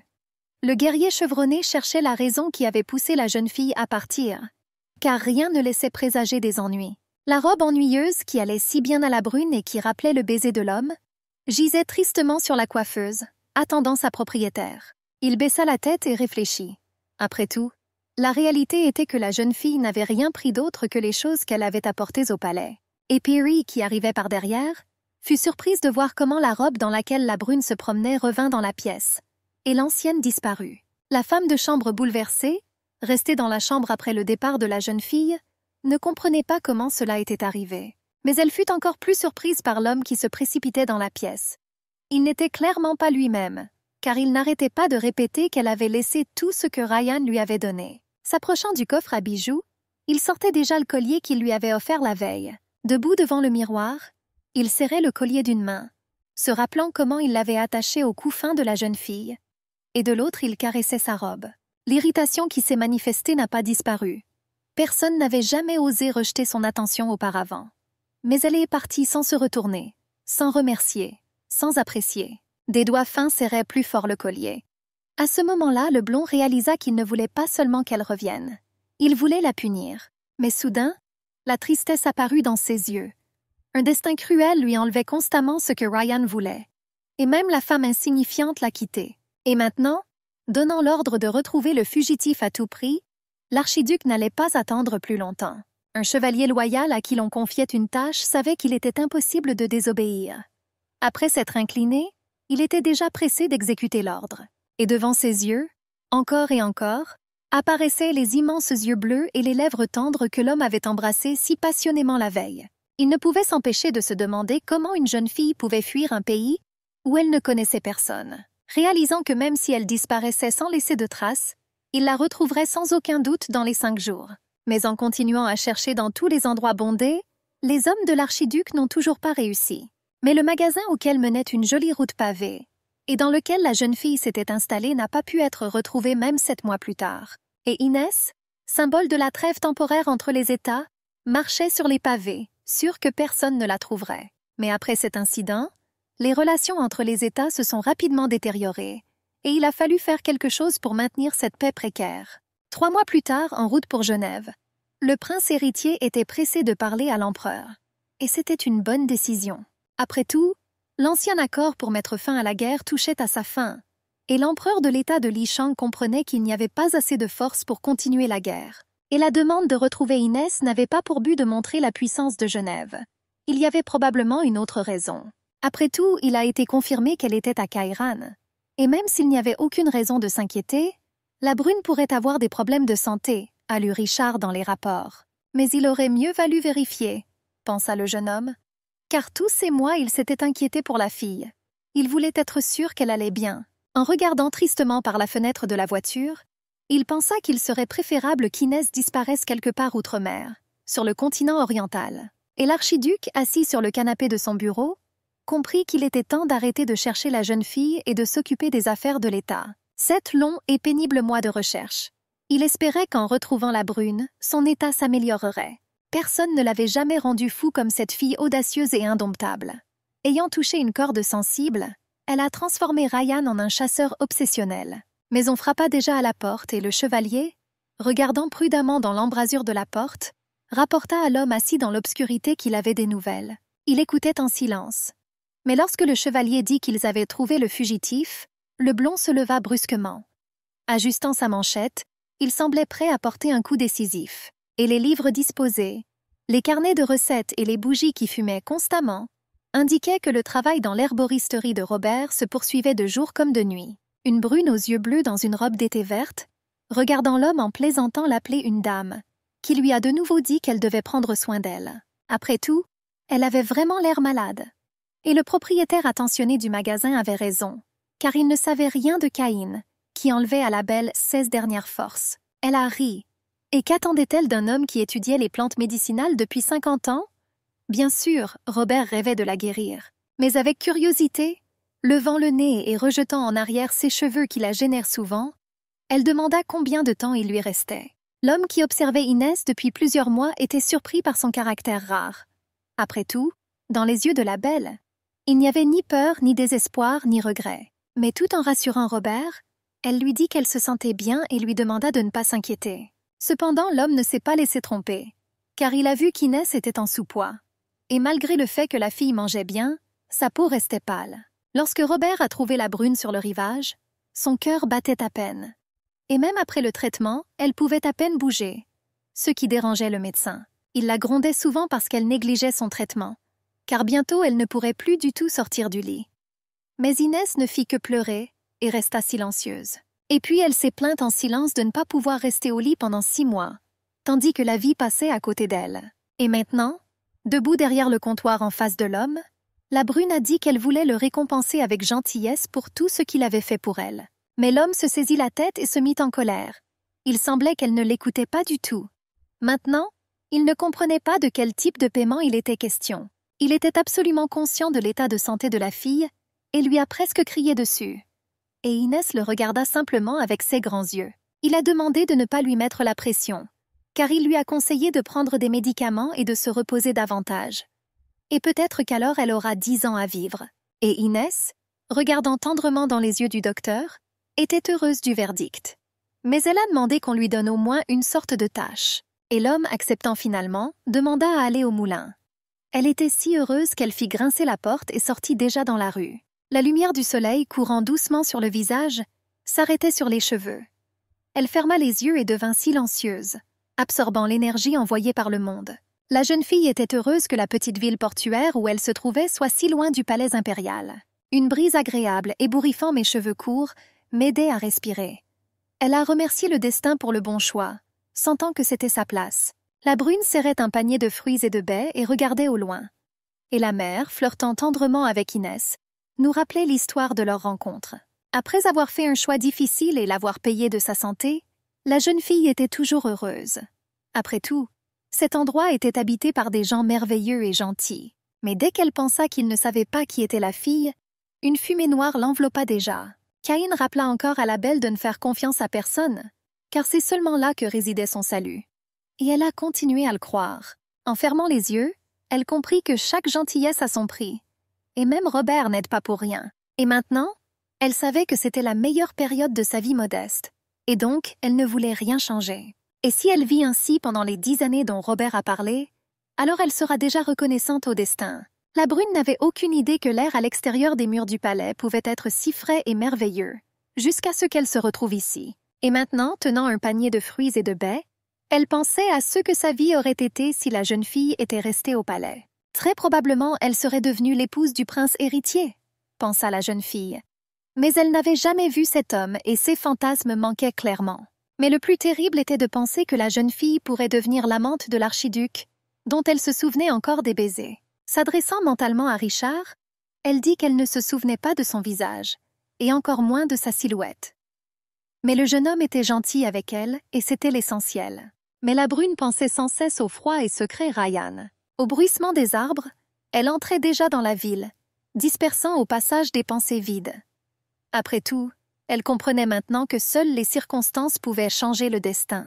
Mais le bruit qui venait de près de la boulangerie l'arrêta, et la fille assise sur le trottoir se protégeait des coups. Ne comprenant pas ce qui se passait, Inès se précipitait déjà pour interroger la femme en colère en robe violette à ce sujet. Et la dame a dit que l'homme était très en colère parce qu'il élevait l'enfant de quelqu'un d'autre, le prenant pour lui-même. Et maintenant, il essayait de comprendre à qui il appartenait. Pointant du doigt le visage de sa femme, il a déclaré que ses enfants illégitimes étaient déjà sur toutes les lèvres. Et puis, elle a fait la même chose que celle qu'il cherchait. Après avoir entendu les derniers mots de l'homme en colère, la jeune fille frissonna. Se tournant vers la femme, elle lui demanda à nouveau de quoi il parlait. Et elle, se plaignant que les nouvelles arrivaient dans leur ville avec du retard, savait déjà que la famille impériale recherchait la princesse illégitime de Genève. Et il n'y a pas longtemps, ajouta la blonde à la robe violette, même l'archiduc Héléno a demandé l'aide d'un royaume voisin pour retrouver une jeune fille en fuite. Inès sentait déjà la condamnation des gens la submerger de la tête aux pieds. Elle voulait crier, mais ses forces abandonnèrent la brune. Et l'homme blond, arrivé au royaume d'Appel à la faveur de la nuit, accompagné d'un fidèle chevalier, savait déjà où se trouvait le fugitif. Il était en colère que la fille se soit enfuie dans un autre pays, mais Ryan était encore plus inquiet du fait que son frère le trompait. Depuis qu'il avait appris, il y a 6 mois, qu'un des serviteurs rapportait au prince héritier des nouvelles d'Inès, il était devenu plus secret. Et maintenant, en se déplaçant sur la place de la ville, l'archiduc pensa que son frère avait besoin de l'épouser. Après tout, j'ai vu des sentiments pour la brune dans ses yeux. Il pinça les lèvres et jura. Il était insupportablement déchiré par le sentiment que suscite le fait d'être constamment trompé. Mais il savait comment se débarrasser des épines qui lui causaient une douleur insupportable. Et maintenant, l'homme se dirigeait vers Kairan, car le moment était venu de regarder dans les yeux celui qui osait troubler sa paix. Et on frappa déjà à la porte. Le chevalier, qui avait jeté un coup d'œil dans l'embrasure de la porte, s'empressa de rendre compte de la façon dont l'ordre était exécuté. S'inclinant, il dit que les chevaliers envoyés à Ayran, avec l'aide de tracts dispersés dans la ville, avaient déjà des informations sur le fugitif. Pendant ce temps, Inès se précipitait pour aider la dame qui était assise sur le trottoir et tenait sa joue ensanglantée avec sa main. Elle ne savait pas comment aider, mais elle devait quand même demander quelque chose. Lorsqu'elle lui a posé des questions sur sa santé, la belle blonde a levé les yeux.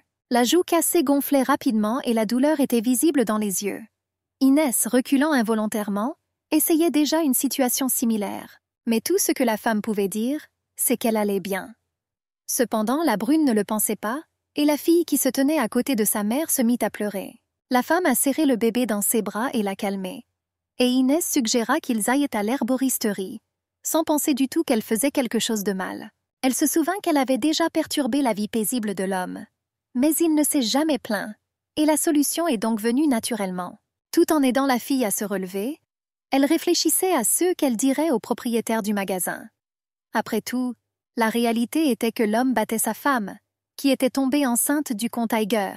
Mais une voix familière avait déjà appelé la jeune fille. Alarmé, Robert, ne comprenant pas pourquoi la brune était partie si longtemps, sortit à sa rencontre. En voyant un beau jardin fleuri de filles, l'homme sourit. Cependant, le fait que l'un d'entre eux ait été blessé n'a pas échappé à son œil expérimenté. La brune était heureuse que les circonstances jouent en sa faveur. Et un homme bon voit tout de ses propres yeux. Mais soudain, son regard s'est estompé, parce que Robert avait déjà commencé à la gronder. Parfois, il se souciait tellement d'Inès que la fille se sentait comme une enfant. La qualifiant d'immature, il l'accusa de le rendre nerveux. Après tout, il méritait le respect. Et s'approchant de la blonde, il lui prit le bras, réalisant qu'Inès ne pouvait pas la soutenir seule. En chemin vers l'herboristerie, elle dit à la dame que M. Robert était un merveilleux médecin qui la remettrait rapidement sur pied. Et d'une voix calme, elle demanda à l'homme de laisser la fille pour la nuit. Après tout, Inès allait lui raconter une terrible histoire qui s'était produite au marché. Mais le sage médecin n'avait pas besoin d'explications. Et malgré le fait qu'ils recherchèrent peut-être la blonde, il avait déjà proposé sa maison pour une nuit. Après tout, pour lui, l'aide venait toujours en premier, et tout le reste était complètement sans importance.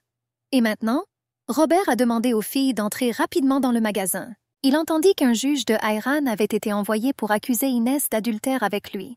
Alors l'homme lui demanda de se dépêcher, et la jeune fille rougissante, figée sur place, ne pouvait pas croire ses paroles. Elle comprenait qu'ils pourraient bientôt la retrouver, et cela lui faisait peur. Et de l'autre côté de la ville, l'archiduc se couvrit la bouche avec ses mains et réfléchit. Il comprenait que si le lien entre eux était confirmé, Inès et Robert seraient arrêtés, et le chevalier demanda à Ryan d'agir sans délai. Cependant, il n'était pas pressé. Dans les rapports interceptés, il a lu que la jeune fille était malade. Maintenant, il était à nouveau en colère contre elle, car il attendait ce moment depuis si longtemps. Et maintenant, je ne pouvais plus en profiter pleinement. Mais le chevalier insista, et sous sa pression, l'archiduc se rendit. Mais je voulais y aller en premier. Et à la même heure, sortant des médicaments et des pansements de nombreuses boîtes, Robert s'empressa d'aider la dame. Ayant repris un peu ses esprits, la blonde s'empressa de remercier la jeune fille pour son inquiétude et son aide. Et Inès pensait déjà à l'histoire difficile de cette femme. Après tout, elle, travaillant comme femme de chambre, a attiré l'attention du vicomte et est tombée enceinte après la première nuit. En serrant la fille dans ses bras, elle a dit qu'elle aurait pu être exécutée si elle avait mentionné que l'enfant était illégitime. La blonde a donc rapidement quitté le comté. Si seulement elle savait comment Inès la comprenait.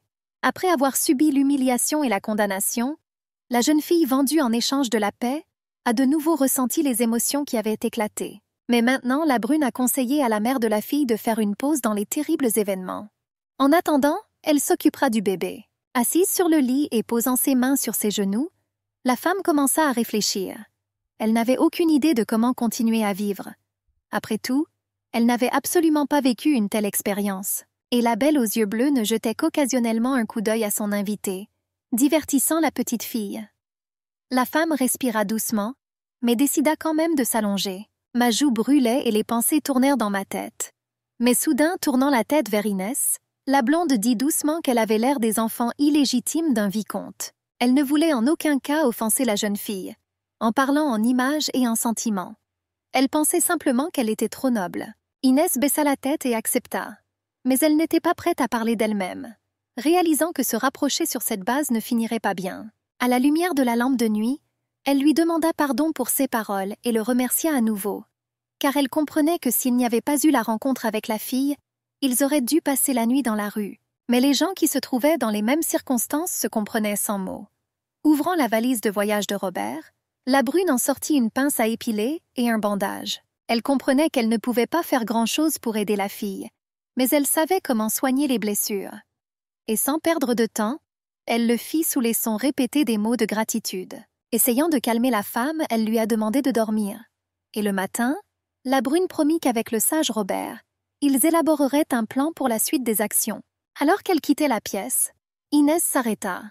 Elle voulait vraiment aider, mais elle savait que ses options étaient extrêmement limitées. Et elle ne pouvait pas non plus compter sur la gentillesse de Robert. Après tout, j'avais le sentiment que c'était mal envers cet homme. Et il ne doit rien à personne. Mais maintenant, elle descendait les escaliers à la recherche d'un homme. La fille savait que tard dans la soirée, il ne pouvait être qu'au laboratoire. Mais alors qu'elle traversait le parquet, la brune entendit déjà la voix de quelqu'un d'autre. Inès s'arrêta et se figea. Après tout, Robert a répondu à quelqu'un qu'il n'y avait pas de telle personne dans sa maison. Cependant, la personne à qui ces mots étaient destinés était sûre que le propriétaire du magasin mentait. Et il a vérifié les informations. Elle a soudainement tout compris. Son cœur douloureux se serra. À travers l'espace dans la balustrade en bois, elle pouvait déjà voir un homme en uniforme. Sans aucun doute, elle a entendu le juge. Et maintenant, l'homme racontait comment des témoins avaient vu une jeune femme amener une dame avec un enfant dans cette maison. Robert, un homme en costume bleu et à la fine moustache, a menacé de perquisitionner la maison s'il ne livrait pas volontairement la femme du boulanger. En jetant un coup d'œil prudent hors de sa cachette, la jeune fille s'est rendue compte que le mari de Neya avait très probablement contacté la police. Elle pensait avec nostalgie qu'elle ne pouvait pas quitter le refuge, car elle se trahirait. Sa vie était désormais en jeu. Mais soudain, une voix d'enfant l'appela. La fille qui est apparue par derrière avait clairement peur et essayait d'attirer l'attention d'Inès. Tout en calmant le bébé, elle a demandé à retourner auprès de sa mère. Après tout, la brune ne pouvait pas quitter cet endroit sans comprendre comment la conversation se terminerait. Mais la fille, étant persistante et attrapant la jupe de la fille, ne voulait pas retourner auprès de sa mère. Le désir de protéger cette famille a poussé Inès à agir. Alors qu'elle descendait les escaliers, elle vit déjà Robert debout en face d'un homme inconnu. Elle a admis avoir entendu quelque chose dans la conversation et a décidé que les hommes parlèrent d'elle. Et maintenant, elle a demandé au juge de lui poser les questions qui l'intéressaient. Mais à mesure qu'elle s'approchait, Inès comprenait déjà qu'il n'était pas seul. Et le juge, l'ayant reconnu d'après la description des témoins, a déjà demandé où se trouvait la femme avec l'enfant. Sans quitter la brune des yeux, elle disait déjà qu'il n'était pas dans cette maison. Cependant, le juge avait déjà dégainé son épée et menaçait Robert. Inventant au fur et à mesure, Inès dit calmement qu'elle les avait emmenés dans un hôtel situé sur la place. S'avançant un peu et couvrant Robert, elle proposa de conduire les hommes à l'endroit où elle les avait laissés. Elle savait que c'était dangereux, mais dans sa tentative d'aider l'homme qui lui avait donné abri et amour, elle ne pouvait pas faire autrement. Se retournant et serrant Robert dans ses bras, elle lui demanda de ne pas s'inquiéter. Prévoyant de rentrer vers minuit, elle lui a demandé d'aller se coucher. Habituée aux traitements violents, Inès savait qu'elle pouvait y faire face. Mais l'excitation d'une personne aimante pourrait la gêner. Et en se dirigeant vers la porte, la brune essayait déjà d'entraîner avec elle les invités indésirables qui menaçaient le propriétaire de la boutique et ses nouveaux invités. Et le temps, comme s'il prévoyait des problèmes, lançait de grosses gouttes de pluie. La jeune fille légèrement vêtue avait peur de se mouiller et, figée sur le seuil, s'avança sans hésitation. L'homme confus, regardant silencieusement Inès partir, réalisa soudain qu'il entendait le bruit de la pluie. Sachant que l'hypothermie équivalait à la mort pour la brune, il se précipitait déjà après elle, ouvrant la porte. Il appela Inès, mais les tonnes d'eau tombant au sol, étouffant son cri, tuèrent son espoir. Robert s'est rendu compte qu'il n'était pas à la hauteur de sa jeunesse. En regardant le mur de pluie, le médecin espérait que la brune survivrait après une telle aventure. Mais il ne savait pas encore qu'une autre personne avait déjà répondu à son appel. Quelqu'un qui était bien plus dangereux que le juge. Et lui, tel un chasseur, s'approchait déjà de son magasin. Un bel homme blond, vêtu d'un manteau jusqu'aux pieds, accompagné d'un chevalier, demandait déjà des nouvelles d'Inès. Après tout, il devina que le propriétaire du magasin se tenait devant lui. De grosses gouttes de pluie coulant de ses cheveux argentés obscurcissaient ses yeux et rendaient difficile de voir l'homme. Mais en se souvenant des rapports, il était sûr d'être au bon endroit. Mais la déception qui l'attendait à la porte gâcha l'humeur de l'archiduc.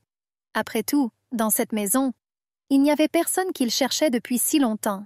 Et Robert, agité et ne comprenant pas qui était cet homme et pourquoi il s'intéressait si obstinément à la brune, lui demanda de quitter sa maison. Cependant, les questions du vieil homme n'ont fait qu'irriter Ryan.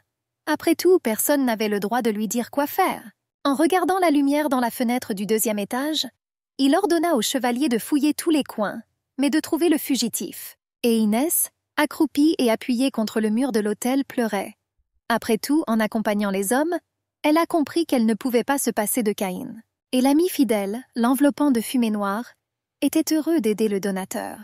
Mais la brune avait à peine assez de force intérieure pour vivre. Et maintenant, caressant ses mains bleues, elle tremblait de froid, de douleur et de peur. Après tout, il lui a pris son énergie, sentant même qu'Inès était gravement malade. Fermant les yeux, elle savait qu'elle pouvait le supporter, car il y avait beaucoup de travail à faire. Mais plus la brune utilisait le pouvoir des ténèbres, plus vite elle approchait de la mort. Et maintenant, agitant la main, elle demanda à Caïn d'influencer les hommes, en les informant que la mère et la fille n'avaient pas été retrouvées. Après tout, il a habilement lavé le cerveau des gens et leur a fait oublier tout. Et maintenant les hommes, ne comprenant pas pourquoi ils se trouvaient près de l'hôtel, rentrèrent lentement chez eux. Et la jeune fille, respirant avec difficulté et s'appuyant contre le mur, essaya de se lever de sa place. Mais Caïn travaillait dur. Elle ne rêvait que de rentrer chez elle. Mais le destin interférait déjà avec sa vie mesurée. Son cœur battait à un rythme étrange et incompréhensible, couvrant le bruit de la pluie. Et seule la pensée de Robert maintenait la jeune fille debout. Mais le bruit des lourdes bottes de l'archiduc, marchant avec assurance vers la brune, laissait tout espoir de rencontrer un homme dans le passé. Se sentant faible, Inès ne laissait toujours pas la peur entraver ses mouvements. Essayant de se concentrer sur les meilleurs moments de sa vie, elle se souvint de Lishani. Mais lorsqu'une minute plus tard elle se retrouva face à face avec l'archiduc, elle n'en crut pas ses yeux. Réalisant que la réalité l'avait rattrapée, elle essaya de prendre une décision rapide. La sonnette d'alarme qui résonnait dans ma tête m'a dit que je devais courir. Mais il n'y avait aucune force. Cependant, espérant un miracle, elle tenta quand même sa chance et se dirigea dans la direction opposée. Mais la voix calme de l'homme arrêtait déjà Inès. Et maintenant il l'appelait avec lui, réalisant qu'il n'y avait pas d'autre issue et que tout ce qu'elle pouvait faire était de suivre son destin. Elle se retourna et s'approcha. En regardant à travers les ruisseaux de pluie qui coulaient dans ses cheveux, la fille salua doucement Ryan. Et lui, oubliant sa colère, la regarda simplement, réalisant à quel point il s'ennuyait. Mais Inès lui avait déjà demandé comment il l'avait trouvée et pourquoi il avait besoin d'elle. L'homme ne voyait aucun intérêt à répondre à ces questions. Il regarda simplement le corps épuisé, espérant que la brune ne tomberait pas au milieu de la rue. La belle baissa la tête et se tut, réalisant que cet homme guerrier fort et froid était complètement différent de l'archiduc qui était épris d'elle. Il lui suggéra alors d'aller parler dans un endroit plus calme et lui prit même la main. Elle se figea, ne comprenant pas ce qui allait suivre. Réalisant qu'il n'y avait personne pour la protéger, Inès commença à trembler. Ses jambes ne lui obéissaient pas et la fille ne pouvait pas marcher. Elle a simplement supplié en silence qu'on la laisse partir. Il savait et voyait qu'elle était malade. D'une voix calme, l'homme lui a demandé de ne pas être nerveuse, car il voyait à quel point la brune avait peur. Après tout, il n'avait pas fait tout ce chemin pour lui faire du mal, ajouta Ryan. Elle n'en croyait pas ses yeux lorsqu'elle le regarda.